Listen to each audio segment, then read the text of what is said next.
teenage boys. They may or may not survive this season. I may or may not. Well, thank you guys so much for being here. Just what a wonderful event. Today's panel discussion, we're so excited. Mindfulness in action, navigating life with purpose, presence, and possibility. Mindfulness is more than just a buzzword. It's a way of being, a core, and a mindfulness is our practice, right? It's being fully present, aware of where we are and what we are doing. So let's take a moment, take a breath, let's be prepared. Without being overly reactive or overwhelmed in our mindfulness. In an increasingly distracted world, where the world demands everything of us, mindfulness helps us slow down, it helps us breathe, and with that, we can engage greater clarity and compassion. Today, I am unbelievably honored. See, I brought tissues for a reason. To be joined with these amazing women. If you've spent any time with them, you'll understand, and hopefully if you haven't, you'll get a glimpse of them today. Their lives, their work, embody this principle in many powerful, powerful ways. Whether they're guiding others through their vision, through their leadership and communication, or through life's transitions. Each panelist brings a unique perspective on what it means to live and to lead mindfully. Thank you, ladies, for being here. Okay, so let's begin hearing from them. This is why we're here. So I want you each to tell us, we'll just start with Sarah, we'll go with your name, what you do, and surprising ways that you stay grounded through life. Whether when things get chaotic, whether it's a habit, a ritual, a favorite spot, or even quirky routine. Go ahead and take us away, Sarah. Make sure your mic's on. Good morning, ladies and gentlemen. My name is Sarah Kalinda. I work for the Stewart Companies, and I run a historic site. But for the company, I serve throughout the county, mostly Cecil County, occasionally in Harford County, for nonprofits that benefit children. I'm a grandmother, a mother first. I have 3 children. 8 grandchildren, soon to have 3 great-grandchildren coming in September. I keep busy all the time. My special sweet spot is the barn. I'm a farm girl. I grew up in the country.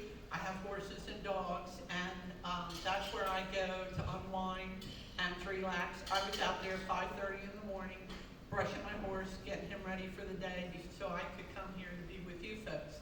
But that's my important spot. I have a husband of 56 years, and my sister-in-law lives with us. They both have early onset Alzheimer's. So it's like double McGum, double the pleasure, double the fun. I have to think for 3 of us, which can be scary from time to time. But outside of that, and I am happy to say I serve on the board of trustees for Dr. Bull. And I love doing what I do for the county that I love and the people I love in Cecil County. So welcome this morning, and I hope you enjoy it. Thank you, Sarah. What's the horse's name? His official name is Leighton. I call him Mr. Lee. And my grandson calls him Tyrone. I don't know. But I don't know, but so pick a name. Megan, my name is Joyce Bowlesby. I've been in this county for over 50 years. If you can guess by the gray hair, I'm retired and have been for some time. When I did work, I worked at W.O. Moore and Associates the last 20 years of my career. I am a widow. My husband died in 22. I have 2 sons, 2 wonderful daughter-in-laws, and 3 great-grandchildren. Not great-grandchildren, 3 grandchildren who are great. If they would only pick up the phone and call me rather than text me, though, that's a little fight we have. But they don't talk, they text. And that's okay, too. I've forgotten the rest of the question now, Megan. Tell me what else you want to know about me. Well, tell us a fun thing or a way that you stay grounded and connected. Okay, the way I stay grounded and connected when things get tough, and sometimes they do get tough, I usually go out on the sun. I have a sun porch. I go out on the sun porch if it's not 100 degrees and pick up a book and get into the book. Once I pick up a book, I don't put it down. No, I have to tell you, there is no dinner, there is nothing. I read. But that's pretty much how I get away and do what I do. I did want to say that my priorities have always been God, my family, and when I was working my career. And now it's God, my family, and the community. I care about this county, and I really want us to do well. Oh my gosh, she's...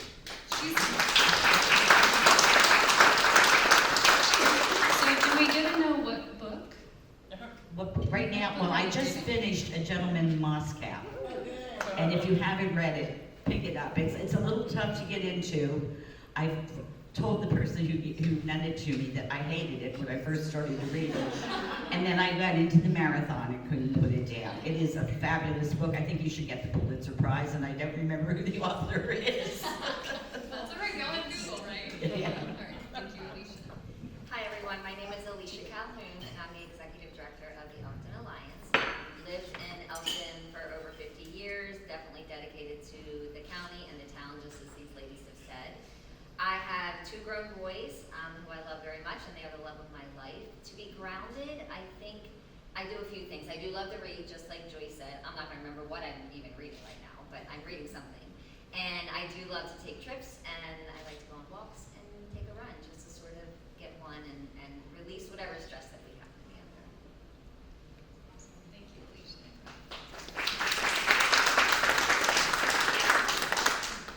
And good morning, I'm Mary Bolt. I'm the president of Cecil College. I grew up in Cecil County, went to public schools in Cecil County. Based on my age, we did not have middle schools, so you went to elementary school, and then high school was 7th through 12th grade. What I do to stay, and I can't say that I'm grounded, I'm probably not grounded, but you know, when you look at the space of mindfulness and how that impacts what we do every day, we all do that. We're busy caring for families, we're busy leading work or volunteering in the community, and we show up, right? Just like today, you showed up today, and often I have to remind myself that I need to check in with myself, like how are you doing? And so one way that helps me is I like to sit on my porch in the summer and fall. It's quiet, I listen to the birds. I don't like to hear the frogs so much because I'm not a fan of frogs or toads, but I hear them and I crickets, and I love the lightning bugs at night. I also enjoy reading, although when we rehearsed I remembered the current book I'm reading. I can't remember it right now. And I like to bake. My sisters don't like it so much because I bake. I'm a raw batter person, and I give the baked goods away, and so I get, so I'm not mindful of their worry about the food that they're intaking, but that's how I try and stay grounded. I also just spend a little bit of time just giving thanks. Like every time I'm in my car, I do it every day. You know, thank you, please watch over me, protect me, wrap your arms around me, keep me safe, right? And just a quiet moment. And I think that's so helpful, and sometimes in my office, right? Most people come to work at 8. I'm in my office at 7. It's my quiet time. Get to think, get to check my emails, the Cecil Wig,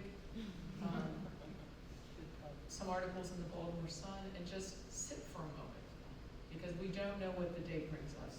And I'm very thankful to be here with these amazing women and the amazing women and men that are in the room today. So thank you for showing up today and hearing what we have to say. Thank you.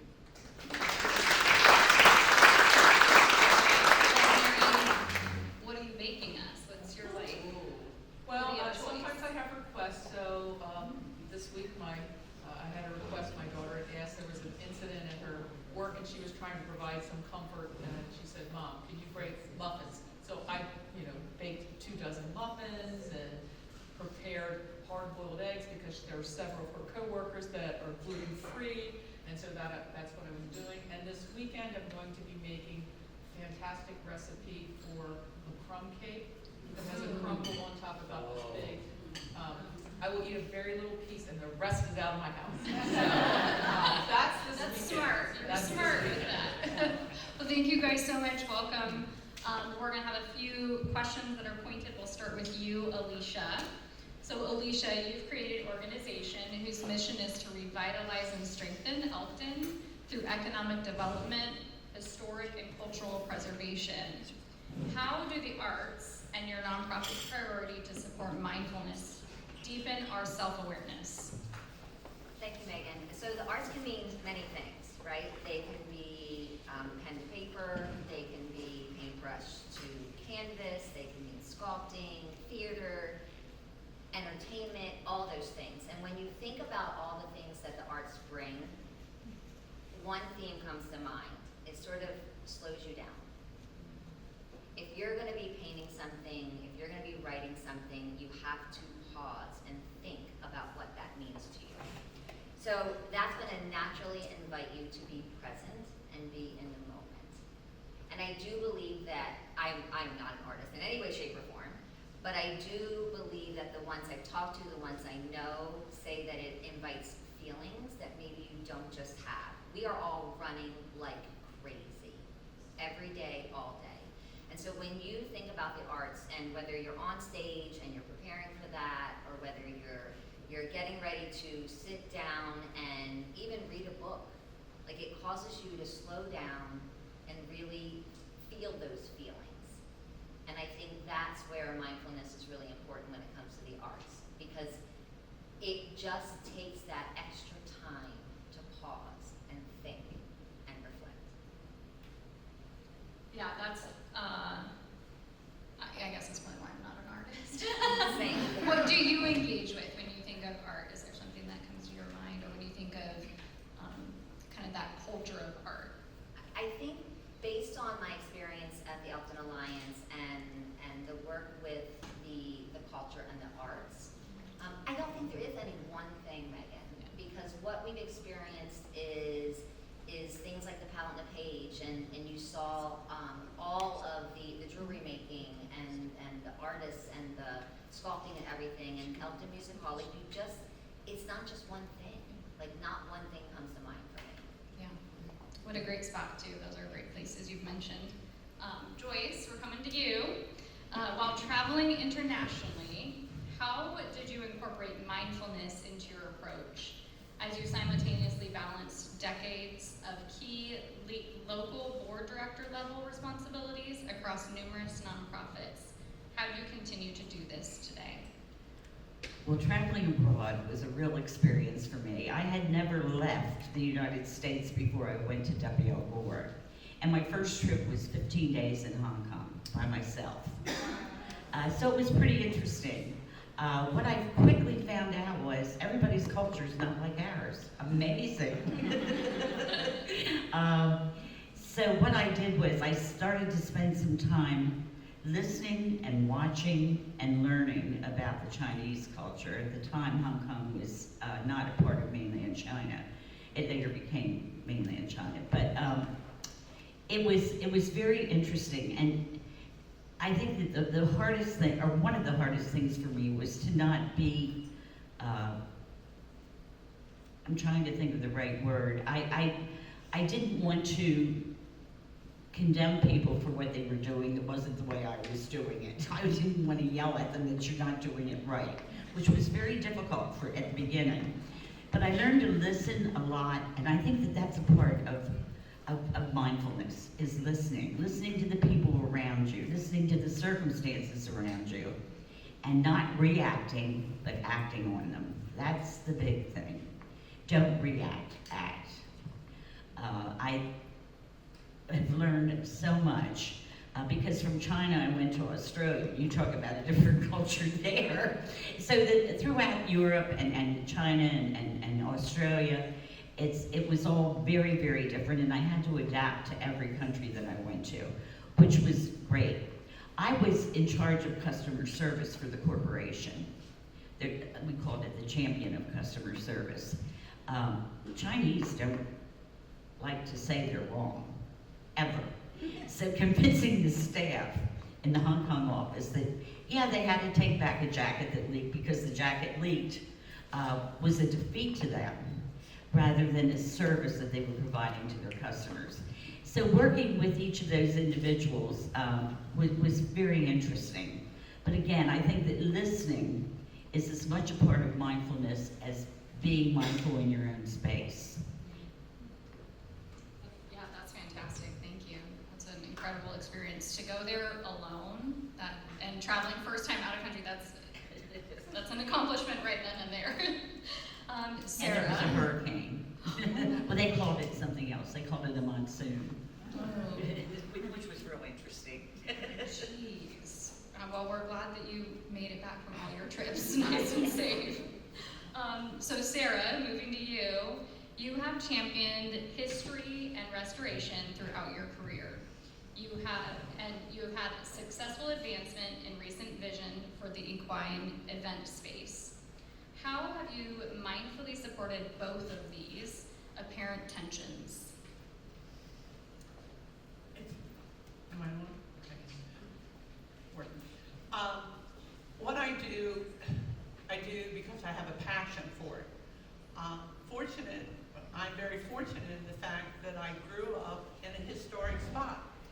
My family came to Principia Furnace in 1930, and Principia Furnace is the oldest ironworks in the country and the leading producer of pig iron in the United States.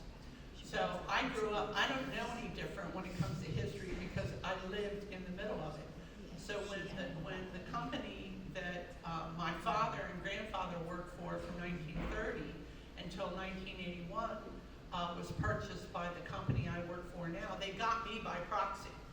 And because I know the historic site. So working in the historic site is a passion. I love it. I have a historic mansion that I oversee, and we do nonprofits there, and we have a lot of meetings, and that's what I do. I set things up to make people. So to be mindful, my brain is always clicking on what my next event's going to be. I have fences down; they have to be fixed. So I'm always thinking about what's going to happen next. With the equine industry, growing up on a farm, I always have horses, so they hold a special spot in my heart. The outside of a horse is wonderful for the inside of a soul. And I experience that every day. Joanne Dawson can relate to that, I'm sure. She's a horsewoman too. But I've been fortunate to work with Fair Hill International on numerous events, and because I have a passion for farming and the horse industry, it just comes very natural. And I love giving back to the community. We just developed a program between Fair Hill International and the YES program, which is Youth Empowerment Services, which brings troubled teens, young people, to Fair Hill to work with horses. And they have experienced this summer an 8-week camp that has enabled these children to find some peace and guidance that help them so that they can have that peace in their soul. Goosebumps. Yeah, horse therapy is amazing.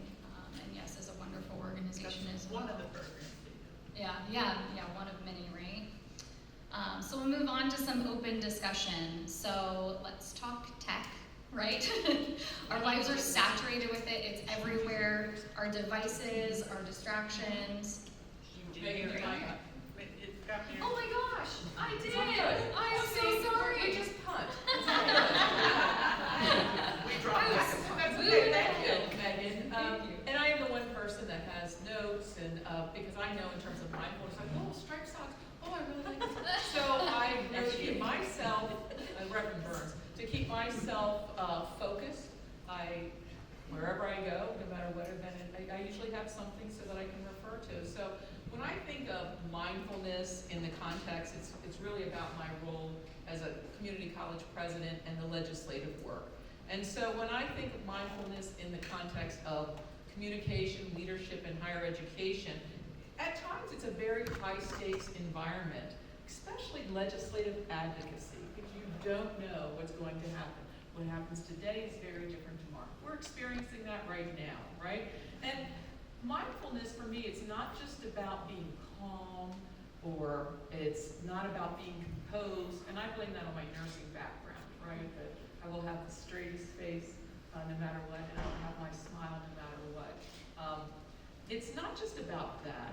It's really about being anchored. And by that, that mindfulness gives us and gives me the ability to stay grounded, stay true to my values and purpose, even when there are high-stake pressures and you feel the incredible pressure or the stake that is involved because you're impacting so many people. So when I'm engaging with policymakers or I'm advocating really for the future of our students, many who are first generation, they're working parents, they're single parents, they're returning to college later in life, I understand and recognize that my voice isn't just my voice, that I'm speaking on behalf of thousands of stories, dreams, and barriers that often go unheard.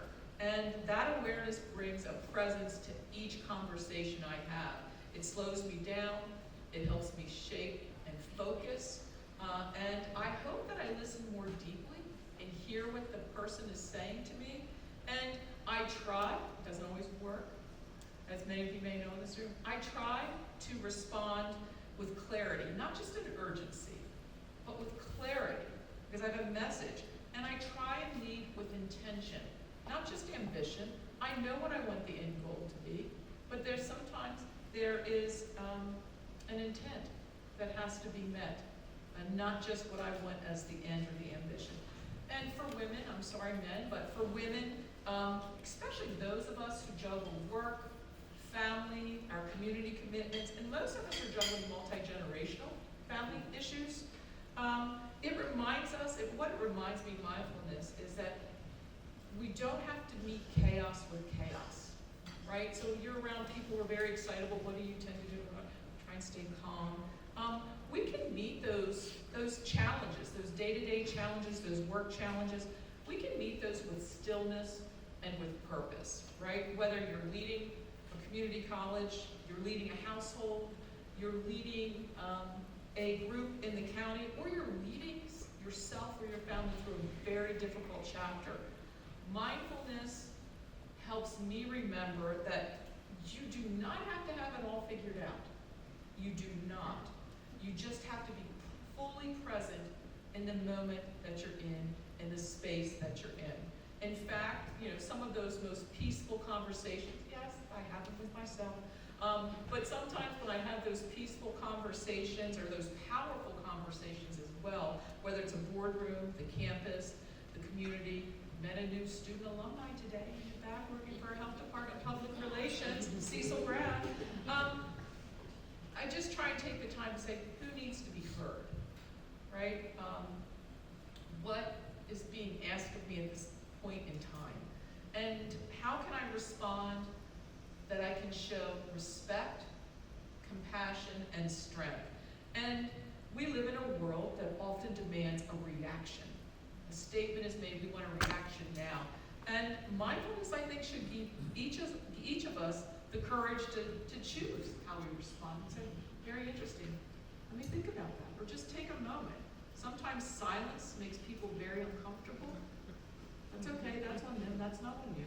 And I think that's where the real leadership and the connection begins. And I think from women, many of us up here, no is an okay answer.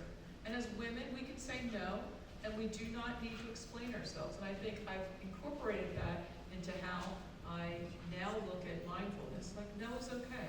And I don't need to explain that I've got to pick up a grandchild, or I've got to do this, or no, I'm sorry, I can't do that.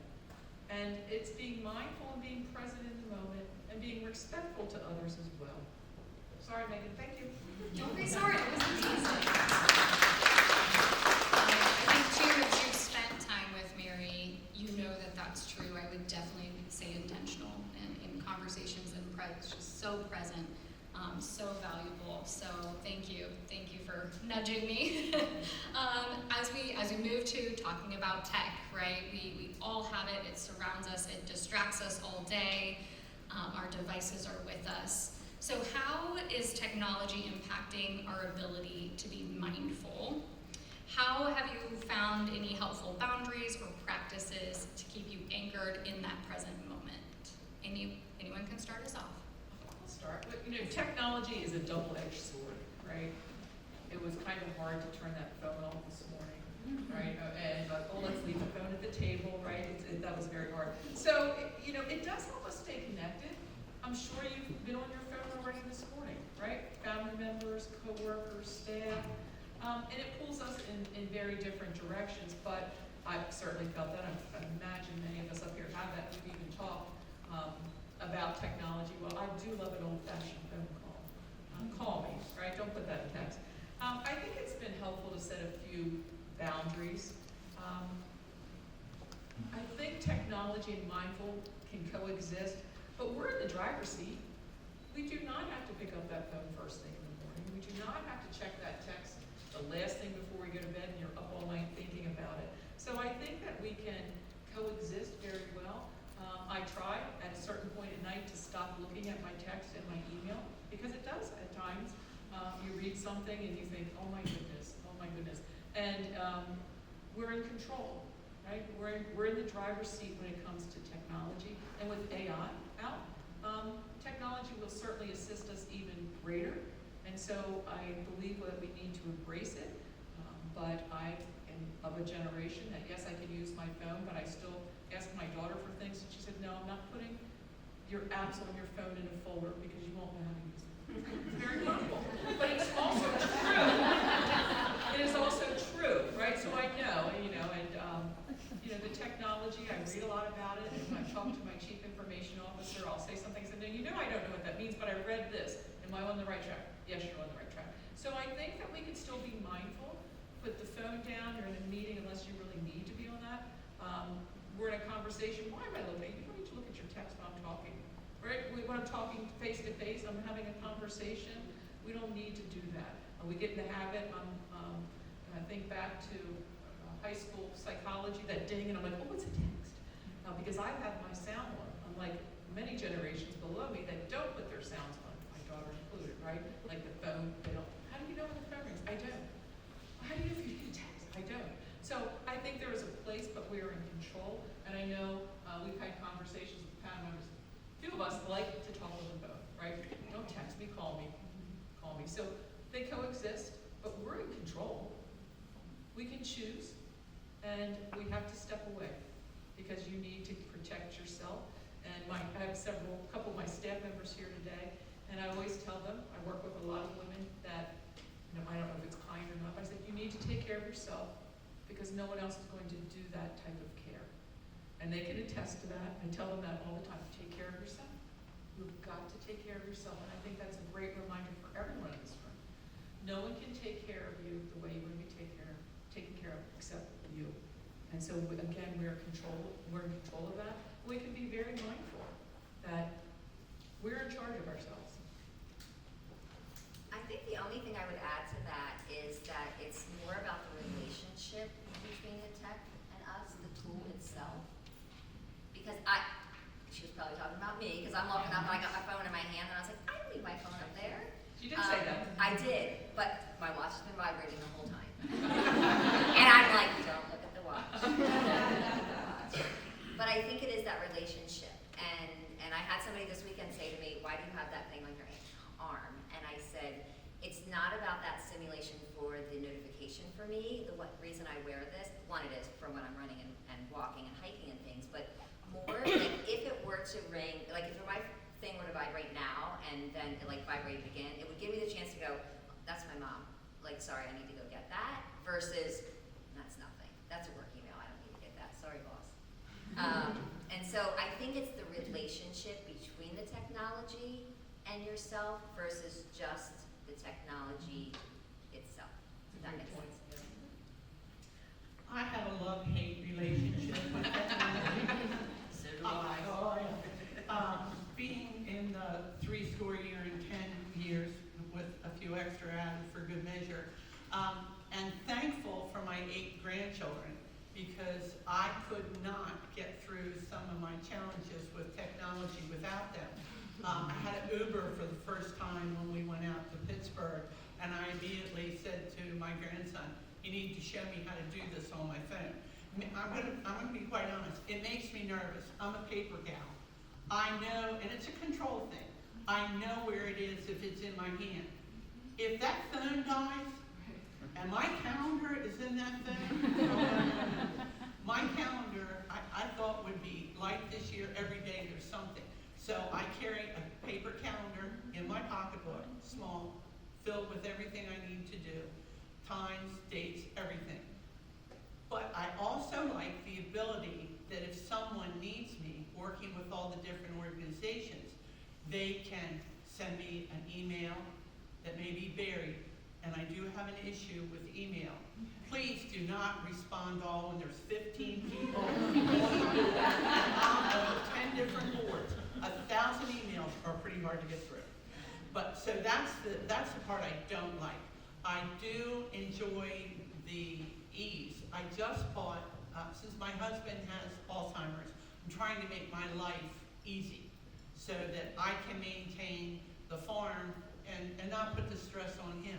So I thought it would be wonderful if I bought a high-tech pool cleaner, and it's called a BeatBot, and it doesn't have electric onto it because I didn't want anybody to get electrocuted. I didn't think water and electric was a good mix. So it's all done by putting in a docking station, and it's great. But my idea of starting something is take it out of the box, turn it on, and it should work. That's not technology. My kids said, "Mom, read the directions," and then they laugh. They go, "She never reads directions." So they come and they set things up for me, and then I can push the button, it goes. And it's wonderful. It cleans the bottom of the pool, the sides of the pool, and it really has been wonderful. So from those aspects, and plus the fact, working with the college, I have a great IT support. When things aren't working, I can call and say, "Dan, please help me," because this isn't talking to that. So I do love it, and I do dislike it. But thank God for all my help. And Sarah and I had a phone conversation on the way here today talking about our calendars. So we just had this Yes, conversation. we talk, and I will tell my grandchildren, if you want money, you better call me because I'm not texting. And trust me, they always come to Gran when they're a little short with that. And I'm happy to help. I have a love-hate relationship with technology too, and I hate it more than I love it. Because I can't do a lot of the things that are doable on technology. And my one son will come up and he'll sit down at the computer and he'll say, "Mom, I'll show you how to do this." I'll go, "I don't want to learn." I don't want to learn. There's no reason for me to learn to do this.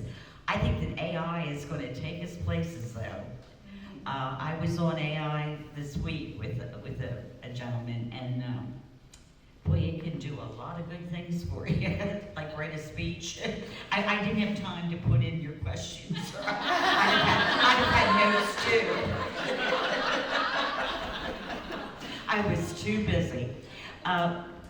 Technology, the only big drawback that I think technology has offered us is the fact that we don't communicate face-to-face, one-on-one.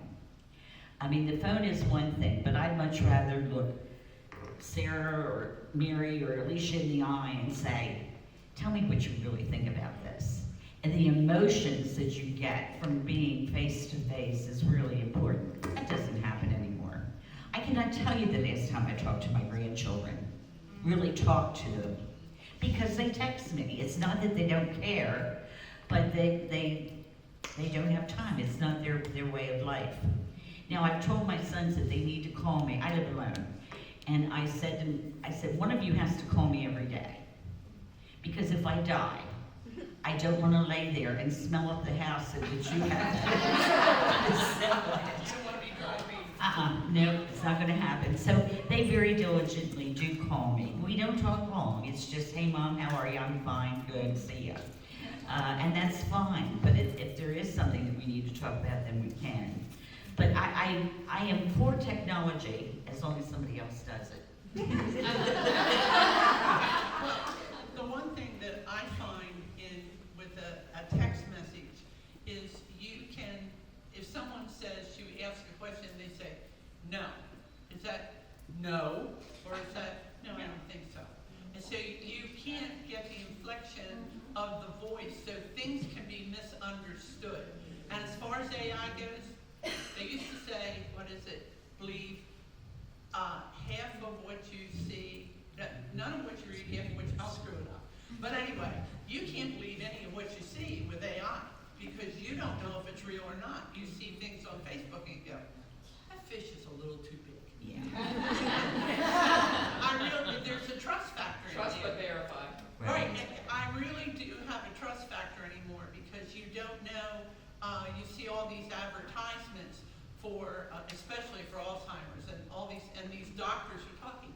Are they talking or is it AI talking for them? And I think it's a shame because it really impacts the seniors.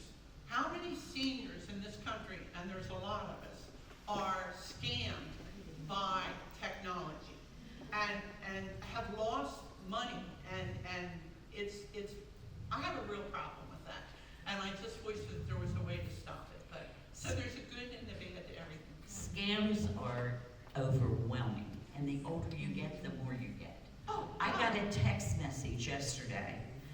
It said, "Hi Linda, do you have time to go to dinner?" So I texted the person back and I said, "You are not in my contact list. Who is this?" And they said, "Oh, Linda, I don't know why I put your number in. Is this your right number?" And I said, "I am not Linda. This is not Linda's number. I'm sorry, I can't help you." I mean, I'm texting, and I don't like to text, so this was big on my part. Then they texted me back and they said, "Oh, I'm so sorry. I'm embarrassed. I must have put Linda's number in wrong. Put your number in instead of Linda's." Yeah. And I texted this person back and I said, "That's okay. Have a nice night. Hope you have a good dinner." Done. They texted me back and said, "You seem so interesting." Yeah, yeah, I am interesting. You don't know how interesting I It's so interesting to also hear, I mean, we see the divided generations, we see the divided things. It's a great reminder, though, that Mary brought to our attention that we're in the driver's seat, am. Yep, you We can, do get to you have can that. hit delete, and Yeah. that's exactly what I did. which is beautiful. Thank you. Next question, okay, is multitasking a myth? Or can we truly do more than one thing, being mindful, or is our new superpower this focus? I'll start with this one. I had this conversation with my sister-in-law in the kitchen the other night. I too am a baker. I love to bake. I do Fantastic events. baker. Yeah, I do a lot of events. The way my mind works is I am working on this, but I'm thinking about 2 things there. I have to be totally organized because when I go to the cabinet and I reach for it, I don't have to look. Well, when you have Alzheimer's in the house, nothing's where it should be. And it was a big adjustment for me. So what I've said to them, if you don't know where it goes, please leave it on the counter. Most of the time they remember, sometimes they don't. But I multitask, and Dr. Bolt and I, or Mary and I were talking about this today. When you're in the barn or when I'm putting on an event, I'm doing something with my hands, but I'm 3 steps ahead. And in order to do that, you have to be organized. My organization starts as soon as I get out of bed in the morning. I have things I do before I do anything else. I go to the barn, I put the horse out. I come back, I get dressed. When I walk out of my bedroom, I'm ready for whatever may happen that day. Makeup, now I may have to change my clothes from being around the house, housework clothes, to dress clothes, to go out to a meeting. But that's the only way. And if I don't do it that way, if I don't listen to that inner voice, and I find that my inner voice, and my father always said, listen to it, it's how God talks to you, and he keeps me out of trouble. all the time. It's how I stay grounded and thinking about what I have to do next, because something will pop in your mind. Oh, don't do that, do this, you know. And that's how I go about keeping, and I love multiple balls in the air. I'm not good if I don't have a lot of things going on. I had the fortune or misfortune to read Men Are From Mars, Women Are From Venus. I'm sorry, Joe. But if you have read that book, you'll understand that women multitask. They have to. If some of you may have small babies or grandchildren. I mean, they'll take you in a million directions. And I, like Sarah, I now have a list that I write down. I didn't used to write it down. I kept it in my head, but I'm writing them down now. And I'm retired. Post-it notes. Exactly. Of things to do. So I think you can multitask and still be grounded. And how you do that is you take each task that you're doing and focus on it, and then go to the next one. But you might be, they're not separate. They could be concurrent, but you're definitely focused on what you are doing when you're doing it, I guess is the best way to put it. I don't know if that made sense or not. And I think that it also can tie back to the tasks we're talking about as we're multitasking, right? Like, none of us are gonna be trying to run a board meeting while we're writing a report, while we're whatever. But if we're listening to a podcast and doing laundry, or if we are preparing for an event and, cooking dinner, because we're thinking about it 3 steps ahead, as Sarah said. And I also will tie it back to the technology thing, right? Like, from a multitasking standpoint, it's not gonna be uncommon that most of us, if we're in a meeting and we think about something that we're supposed to be doing next or tomorrow, grab your phone, put a little note on your phone, just to remind you, I'm famous for sending myself emails and texts. So that multitasking, it can look different ways, but I think when we go back to the last question, the technology is a thing that really ties in multitasking and helps us. And I do think it's generational. Like, I think that most of us up here are probably list makers at some level, typically on paper, because that's what we did. But I think that it's just changing. And if we talk to those of us on the panel versus somebody that's in college or a teenager, I think that multitasking is gonna look very different. Well, I think they do a lot of things on their phone. I spend a lot of time wondering where my phone is. One particular day, I couldn't find my phone, and I said to my husband, I said, would you please call my phone? And it was ringing over here, over there, over here. I couldn't figure out how it was moving. It was in his hip pocket. Well, Sarah, here's the thing. If you have one of these watches that's got a little button on it, you push it and it'll ding and find your phone. I like to use my phone too. So they're very great multitaskers, right? And that, as I always thought that I was a good multitasker, and it's the same thing. You're working on one task. I send myself notes. Oh, I'm going to forget this. I send it. You're doing something and think, oh, I have to do that next. I think we all do that. Sometimes I probably do things better than other times when I'm multitasking. But I don't know if I'm doing all those things very well, right? Time will tell. But I think going back to what Joyce said is that now for looking at how I multitask or being mindful is really truly about focus. That's the secret weapon.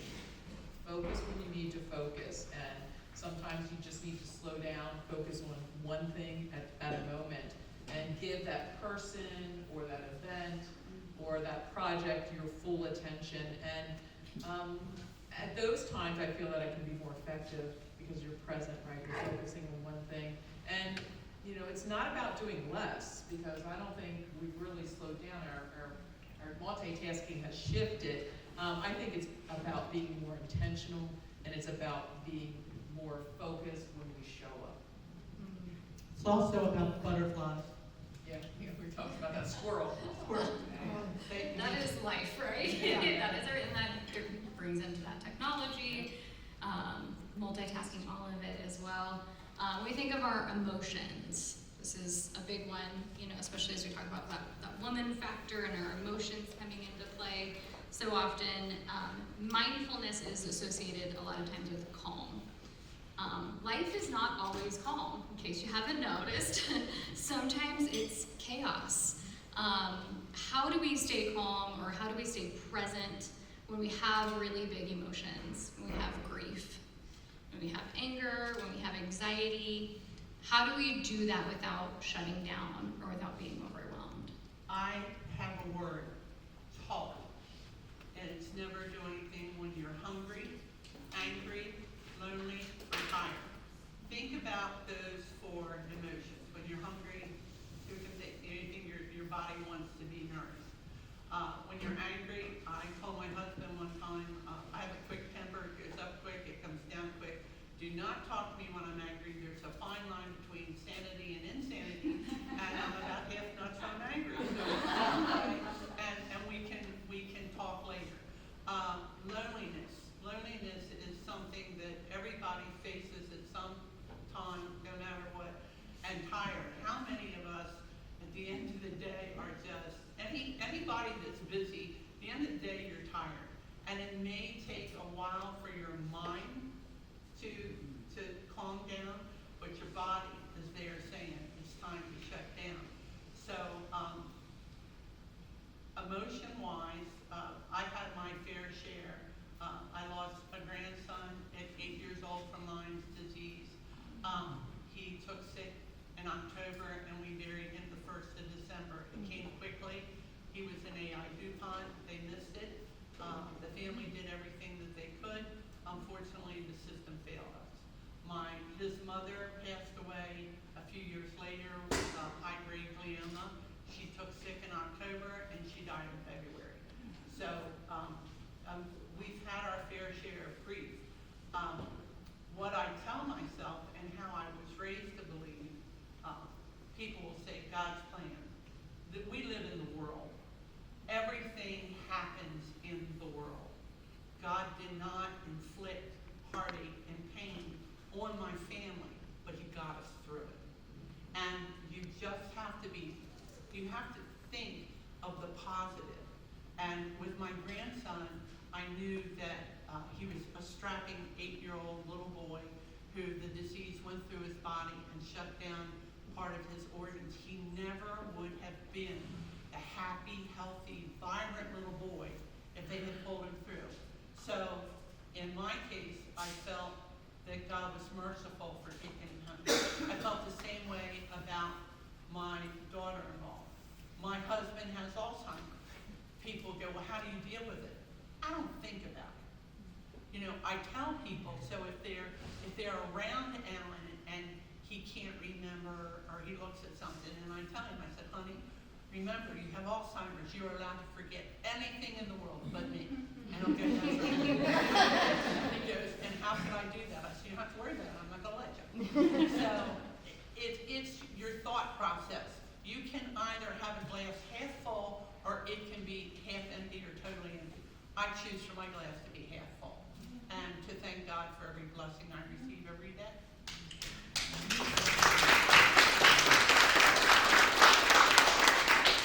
I developed a philosophy many years ago, and it's really working because I've really gotten into it. If I can do something about it, then I should be concerned. If there's nothing I can do about it, let it go. And that's not easy to do, but it works. And I mean, there are so many times when you look at a situation and you say, can I fix this? And I go, nope. And I let it go, and I can do that now, which is wonderful. The other thing that I would say is that, and it goes back to mindfulness, I think that you need to look at yourself and really think about who you are as a person and what you want to be. And as long as you're happy with that, then life will be fine. And you can go, I mean, our lives have changed many times in the period of the decades that we've lived.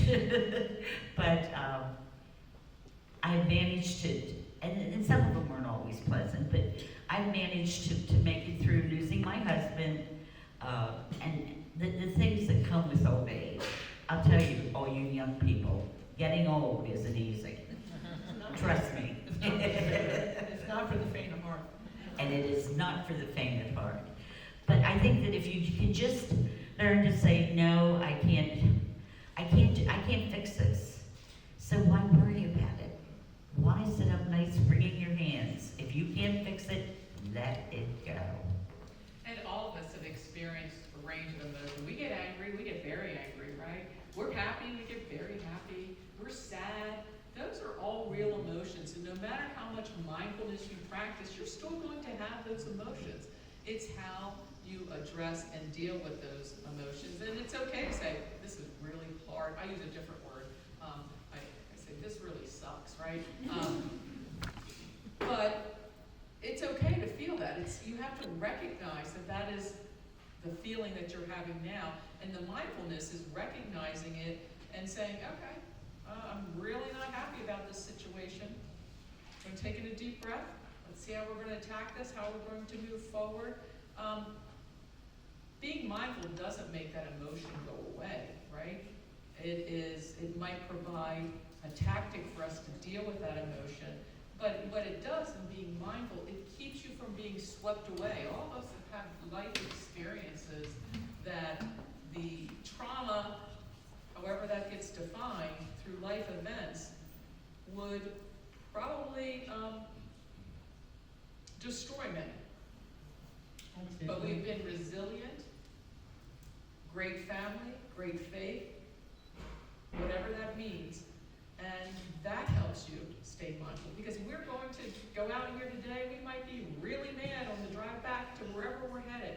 We might be happy, we might be sad. Those are all real emotions. You acknowledge them, and you choose how you react to those and how you move forward. I think the only thing I'd add to the amazing comments that have been made is that life is chaotic. We've talked about that. I think if you ID and name that emotion, whether it be anger or grief, loneliness, all of them, I think that gives you a chance to sit with it, relax, identify where that's affecting you. Do you hold your emotion in your shoulders? Do you hold it in your head? Do you hold it in your heart? And really figure out a way to address where you're holding it. Give yourself time to reflect on that. Give yourself time to breathe. And give yourself time to say, how can I address this? Name it, whether it's one or more, and then take the time to figure out how I can address that. Because you can't make the emotions go away, you have to No. address them, Right. right? They have to be addressed. I'm a very visual person, and stress is something we all have to deal with, whether we recognize it or not. And a lot of times I don't recognize it. I'm the great suppressor. A little bit of scarlet in me. I'll think about that tomorrow because I can't deal with it right now. I'm too busy. So in my mind, I have a train and I'm the engine pulling all these cars behind me. And I look at an issue when it comes up. And like Joyce says, you make a decision. You make a conscious decision. Is worry going to do any good? Worry never does any good. It solves no problems.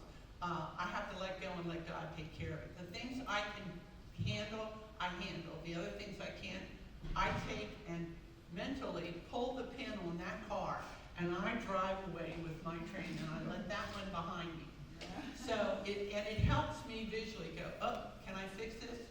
No. And a lot of times when you're doing an event or you're doing something, you have an A plan. Well, A plan is great, but sometimes it doesn't come off. So sometimes you have to go to B plan. I don't like to get down to D plan, but if you get in the weeds, sometimes you do. And you just have to breathe deep. Let it go.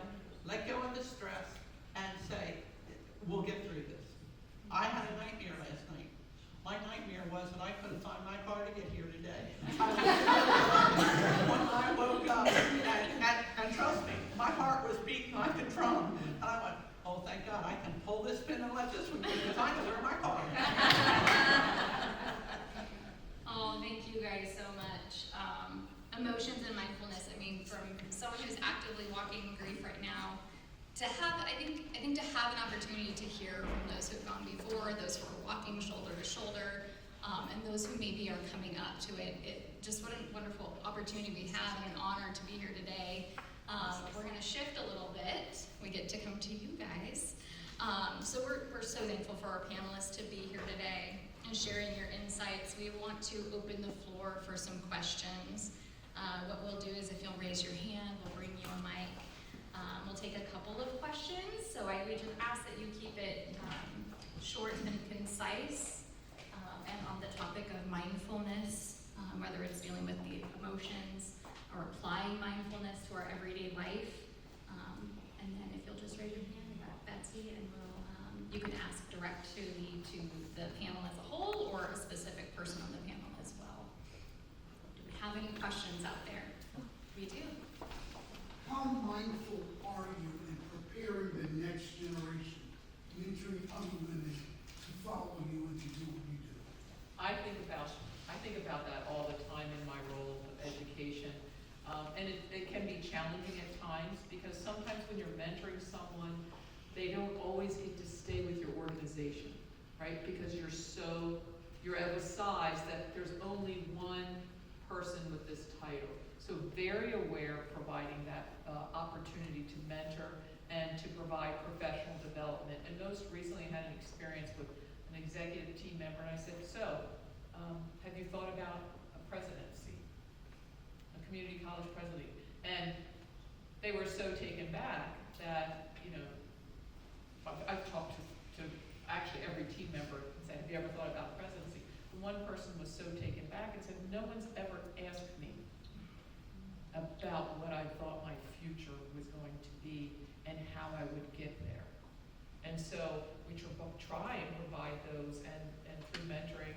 And some of that mentoring as a young person didn't know how to deal with an adverse situation, right? And I've learned that you really do have to practice, right? You're getting ready to have a tough conversation. I learned to practice, and I've mentored others saying, okay, you're going to go meet with so-and-so. Historically, this person reacts in this way or behaves in this way. What are you going to do if this happens? What are you going to do if this happens? What is your exit strategy, right? And so I don't think that we do enough of that sharing, because it really is about the conversation. Like, I'm going to this country. Joyce, what do you recommend? Well, world travel, this is what I've done. So I think it's something we can do more and more of. And I've had mentors who've been female and male mentors that have helped me and provided opportunities.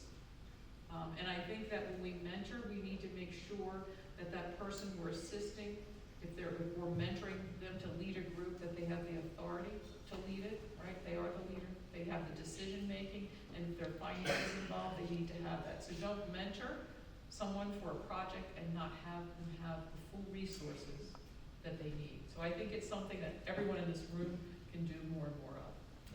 I totally agree with you. Over the years, I've mentored many people through board and through the different organizations that I belong to. And I think that it's really important, like Mary said, to give them the ability and the authority to make things happen themselves. You be there for them if they need you. And hopefully you've developed a rapport where they'll feel free to come to you. Also, I love to surround myself with people who are so much better than I am. That's why I'm up here today. They're all better than me, but because they make you look good. They really do. But I think that I am so proud of my two sons, and I have mentored them, and they're both beyond successful. They are extremely successful in their fields. And I'm very, very proud of that, and I pat myself on the back because of it. Not that my husband didn't have anything to do with it, because he did. But they came and listened to Mom a lot.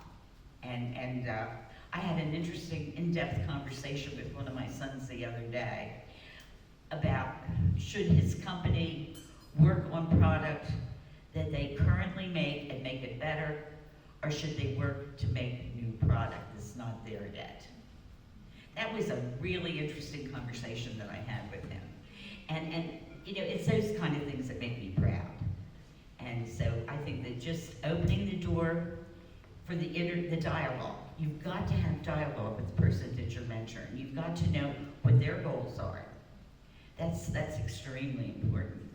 I reached out to Joyce. We had a new community relations person who was not from this state, not from this region. First person I called was Joyce. Can you meet with him? Can you meet? And we met a few times. He's not with our organization at this time, but that was the person I reached out to because I knew that Joyce knew the community, she knew the organizations in the community, and that's the person you need to talk to.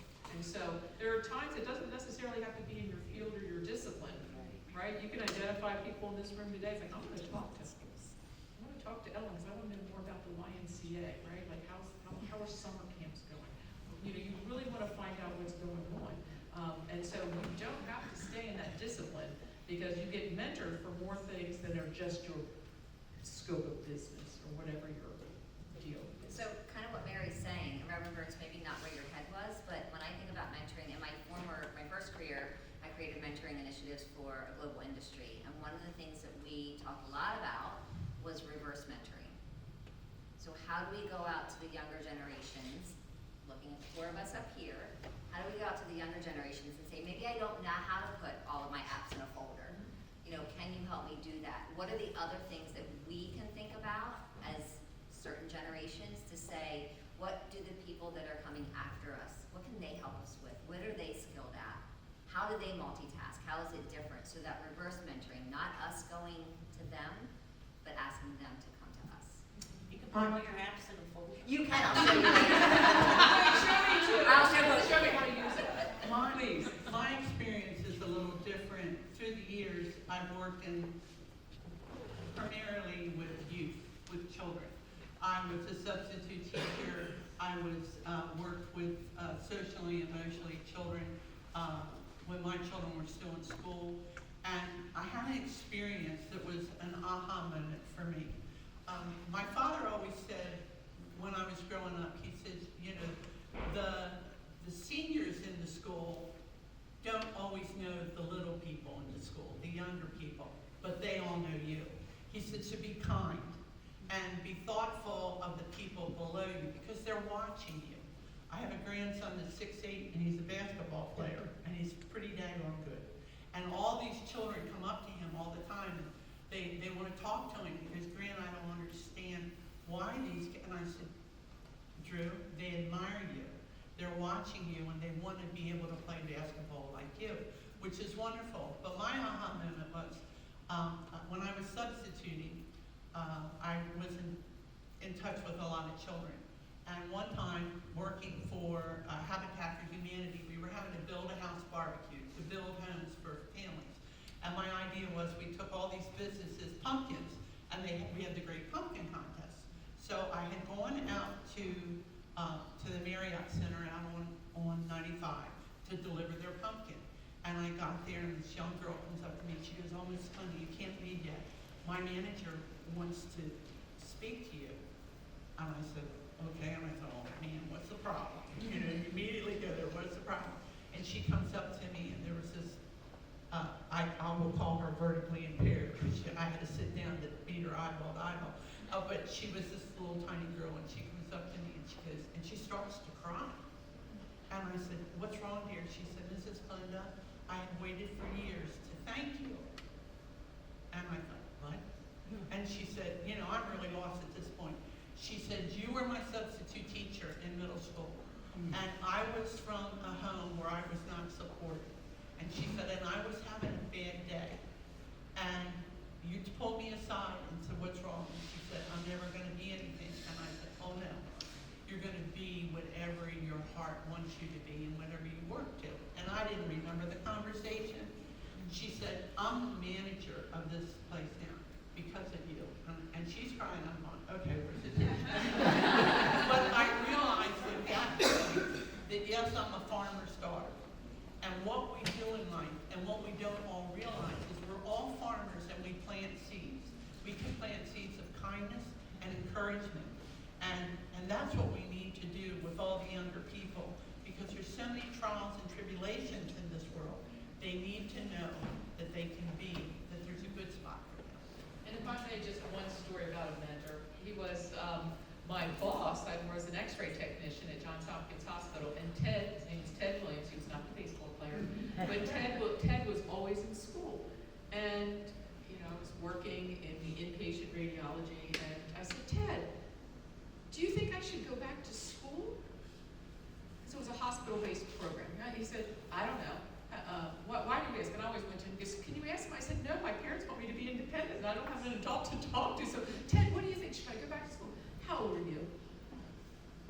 am 20. How old are you going to be next year? Ted, I'm going to be 21. Okay, you're going to be 21 with or without an education. The choice is yours. And so those words, I tell that story quite often, those words stuck, right? Just like the words that you shared with that young woman. That's been since the early 80s when I had that conversation with Ted Williams. And it didn't stop because he was a great example of someone who was always going to school. And I was a little annoyed, I'm still annoyed, how old are you? How old are you going to be next year? And what that stuck with me so well. Well, you're going to be 21 with or without an education. The choice is yours. Mary, have you used that similar, like? I've used some because people say, oh, I had a conversation this morning in the room. Oh, I see you have a new AA program. We're never too old to learn, right? That is a new, and I said there might be scholarships available. She is. We had the conversation, we were in seasoned leadership together, that you were never too old, and there may be scholarships. There are a lot of programs that are available, and it's something that we should all, be engaging, because that's what we would want to encourage our children or maybe even our younger self. I think that what this brings to out here and makes poignant is be careful of what you say to young people, because they listen. And you can either, and I always try to make them feel better about whatever it is we're talking about, but you could also, you stand a chance of destroying them if you're not careful. So be careful with your conversations, not just with young people, with everybody. Yeah, absolutely. Everybody. Words matter. Words do matter. That was a great question. That was a wonderful question. Anyone else? I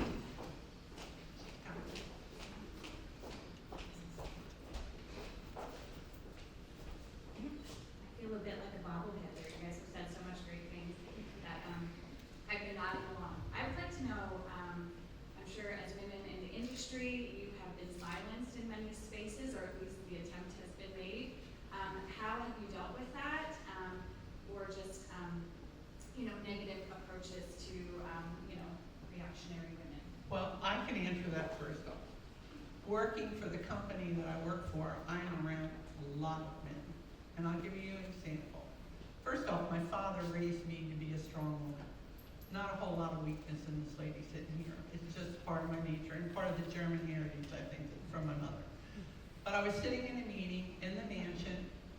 It was a business meeting, and the gentleman had asked me to join him for lunch. Well, there were 25 of us in the room, and one of the men said to me, "So Sarah, how do you feel about being the only woman in the room and working with mainly men?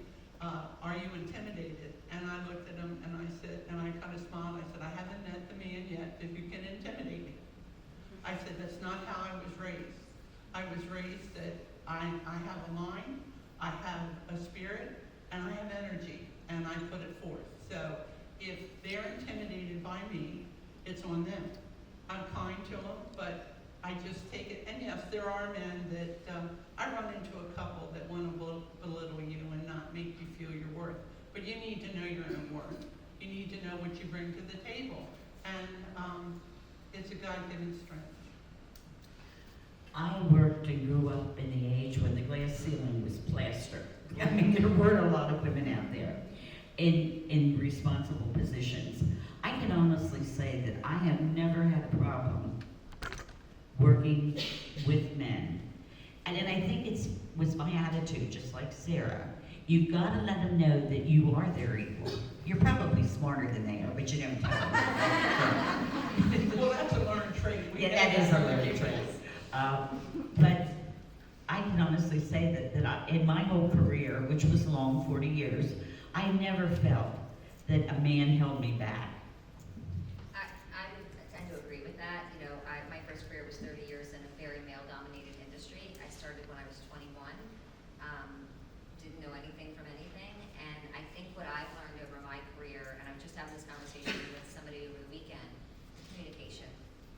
Communication is so key. And if I'm going to tie it back to the mindfulness, pausing, not feeling like you have to be the first to speak. You've seen all of us up here. We've given each other the grace to say what we need to say and when we need to say it. Communication is really key, and thinking about not only what you're gonna say, but how you're gonna say it. Even when we were talking about the text messages, I think when we were doing our dry run, I said, I got a text from somebody, I asked them a question, and they went, sure. And I went, seriously? I was like, that's how you're gonna answer me? And their response was, when I said sure, I meant sure. And I read it as sure. And so I think the communication piece is really critical to think about what you want to say and how you want to say it, and just pause. Give yourself a second, that grace to think about your response before you say it. Think about what you want to say versus listening more to what they're saying to you. I think, ladies, just a suggestion, something that I learned growing up on the farm with men. Men are different. There's whatever you want to say, our thought process and a man's thought process are different. And there's a comedian on television that said, men only have so many words that you use in a day. Women, we're endless. And you know what? The guys don't always want to hear it. They want to hear the direct question. There are boxes and squares, and it's a beautiful day outside, there's a bird that flew through they don't want to hear all that. When you're sending a text, when you're doing something, get to the point. Keep it simple, stupid. You know, they want it doesn't mean that they're curt. It doesn't mean that they're not interested. It's their mindset. It's the way they work. I never, with my husband, for example, I've seen my friends get angry because their anniversary wasn't what they thought it would be, or what. I wake up in the morning and I look at my husband. I'll say, "Good morning. How are you this morning? Is there something you want to say to me this morning?" And he'll think for a minute, and I'll go, "Let me tell you, it's not my birthday, it's not Christmas, it's not Thanksgiving." I said, "There's one more thing. Can you remember what that is?" And this is before he had Alzheimer's, and he'll smile and go, "Happy anniversary." It's a bingo. I'm not going to wait for him to say, to bring the whole thing. One time, we never give each other Valentine's cards. We don't do that. If I have to wait for Valentine's Day, there's a problem in our family. He brings me flowers. But this one year, he brought me a Valentine's card. So he comes in and hands me this Valentine's card, and I kind of grin, and he goes, "I brought you a Valentine's card." I said, "That's fine." I said, before I opened it, I just want to get the scenario out here. I said, "You're at work." He goes, "Yeah." And I said, "All the young guys get up and go out because you're going to go to the pharmacy to get because they got to have the candy, they got to have the cards, they got to have the cards." He said, "Uh-huh." And you went along. He said, "Mm-hmm." And I said, "And you thought it was a really good idea to buy me a card?" He said, "Yeah, aren't you happy?" I said, "It's wonderful." And I opened it, it said, beautiful verse, and it said, "Love, Alan Calindo."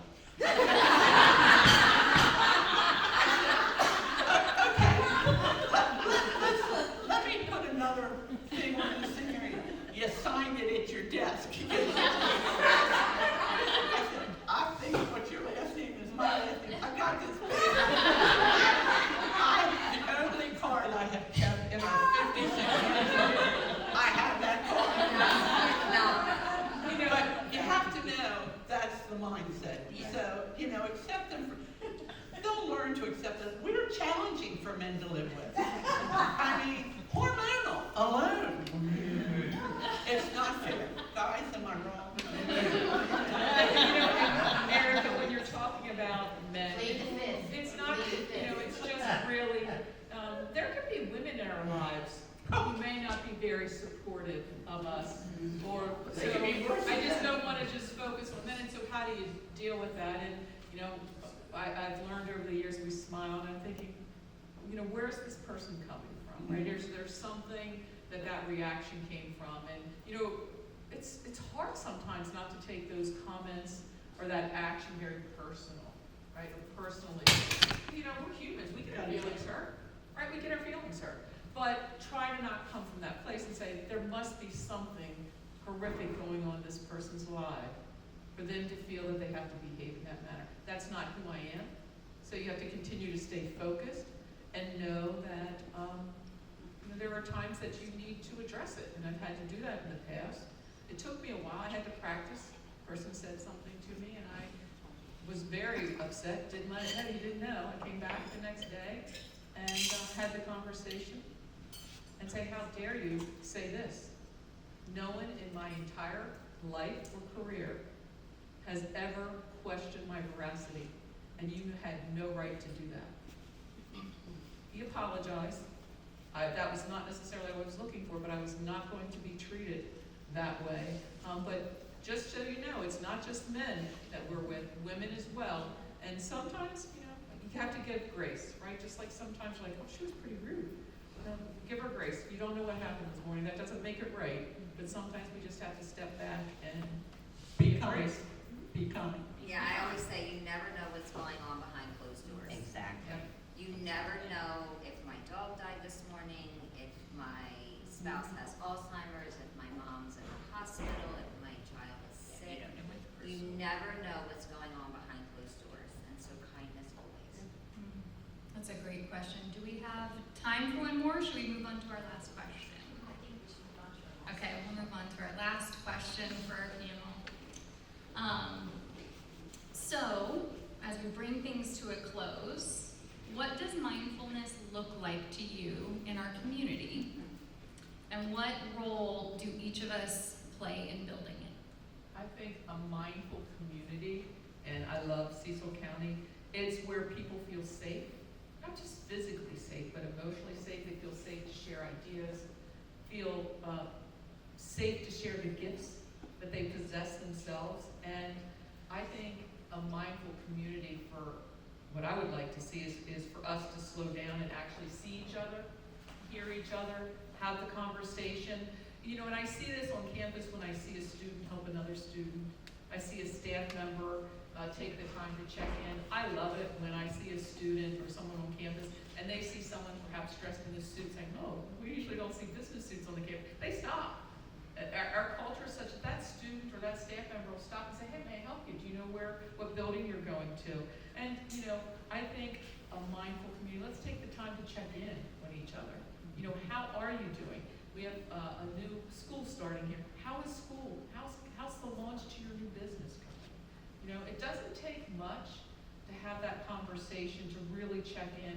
And it's often those little things, that kind moment, that word, no text, a phone call, that helps create that moment. It might be that shared laugh, right? Whatever that is, that's part of it.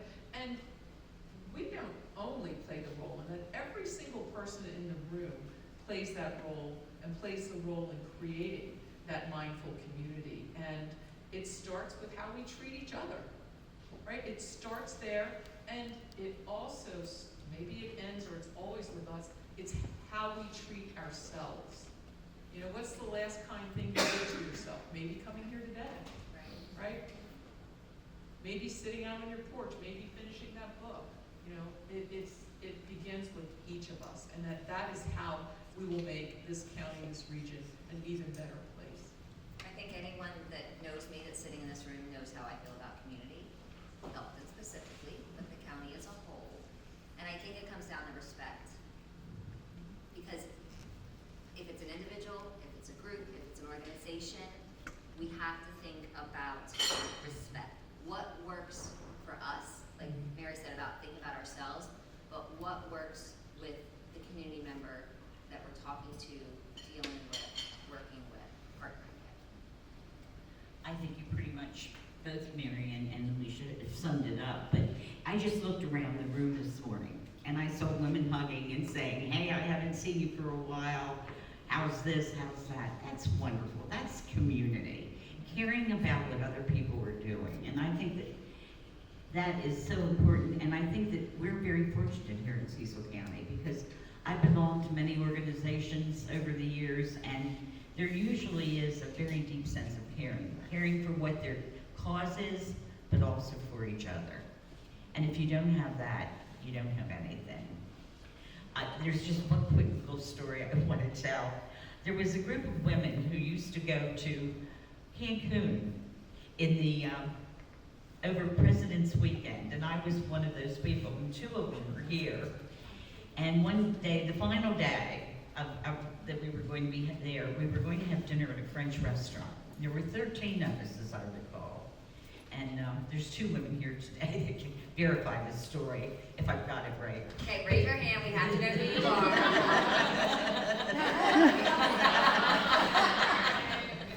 But anyway, Kathy made reservations for us, because with 13 women, you need reservations for dinner at a French restaurant. And this was in the complex that we were staying in. So we all get there at 6:30, and we're standing in line with a zillion other people, and waiting for our table, and a waiter comes out, a woman comes out, and she said, "I'm sorry, we have to split you up. Is that okay?" And I, from the back of the line, said, "No." No means no. So I've taught 13 women that no works, because she went running back in there and put those tables together, and we ate together. So it's okay to do that. And that was just a little story I wanted to tell you guys.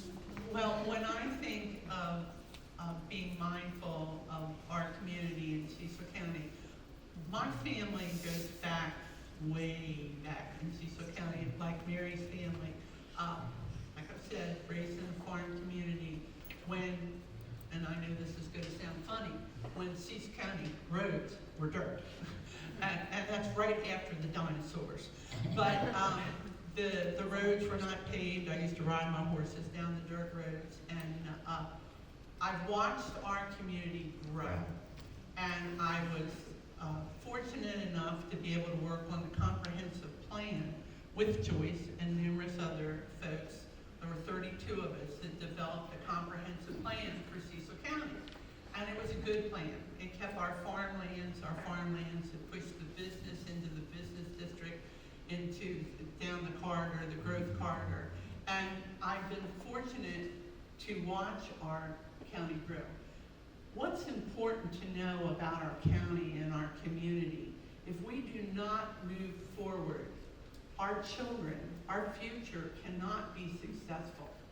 You know, my children grew up going to Harford County to play sports because they had the fields, they had the opportunities over there. We didn't have them here in Cecil County. We were a little bit behind the 8 ball, and I'm sorry, folks, but it's gotten better over the years. But the state of Maryland stopped at the Great Divide. It stopped at the Susquehanna River. We were the long lost county of the state. We haven't been really thought about.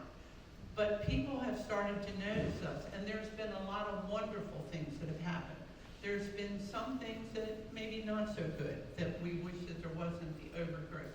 But we're working on it, and it's important that we move forward.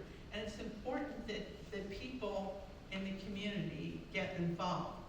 One time, they were going to put water up Route 40.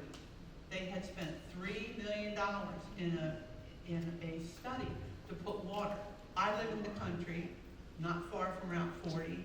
I have a water system because it's iron, and when I mean iron, it's orange. And it was going to impact all these lives of all these different people. Well, a few people, now there's 110,000 people in this county, a few people went and protested, and it was stopped. And at that time, Okie Sumter was a commissioner. We had a commissioner system, and I happened to have breakfast with him in the restaurant. And I went into the restaurant, and I went, Okie, I cannot believe that we are not getting water up our up through Route 40. He said, Sarah, I never saw you at one meeting. I said, you're absolutely right. I didn't know that was something that was needed by so many, were stopped by so few. And I got a message for you folks. They weren't necessarily people in the area that needed the water. No, they weren't. In fact, Mr. Vinoy, who has a business on Route 40, a man came in and was complaining about the water going up Route 40. And Mr. Vinoy, being old school, walked over, took a quart jar, filled it. My father was standing in, filled it full, and it was orange. He said, here, have a drink. And the man goes, well, I'm not drinking that. He goes, no, but you expect me to. So that is where things that happen in the county we need to be aware of. But not everything that somebody thinks is bad is bad. It impacts and it's good for so many.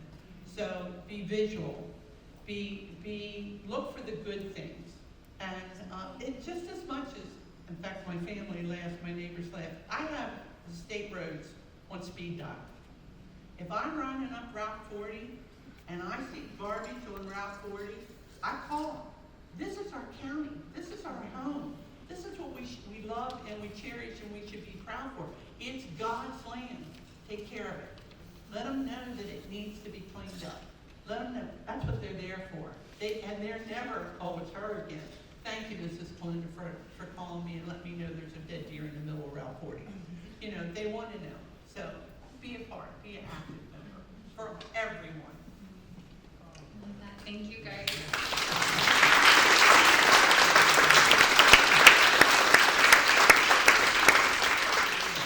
Hopefully you've gotten a little glimpse of why they make me emotional. They're amazing women, and I'm honored to know them and have spent time with them. Thank you, Alicia. Thank you, Joyce. Thank you, Mary. Thank you, Sarah. Thank you for sharing your wisdom, your stories, and your presence with us today. You've reminded us that mindfulness is not about perfection. It's about presence. Whether we find it in nature, in a classroom, in a hard conversation, in our own breath, mindfulness is always available to us. So let's carry that intention with how we lead and how we connect. Thank you all for being here today. We hope that you leave here feeling a little more grounded, a little more inspired, and a lot more mindful. With that, I'm going to turn it back to Orestes. Thank you.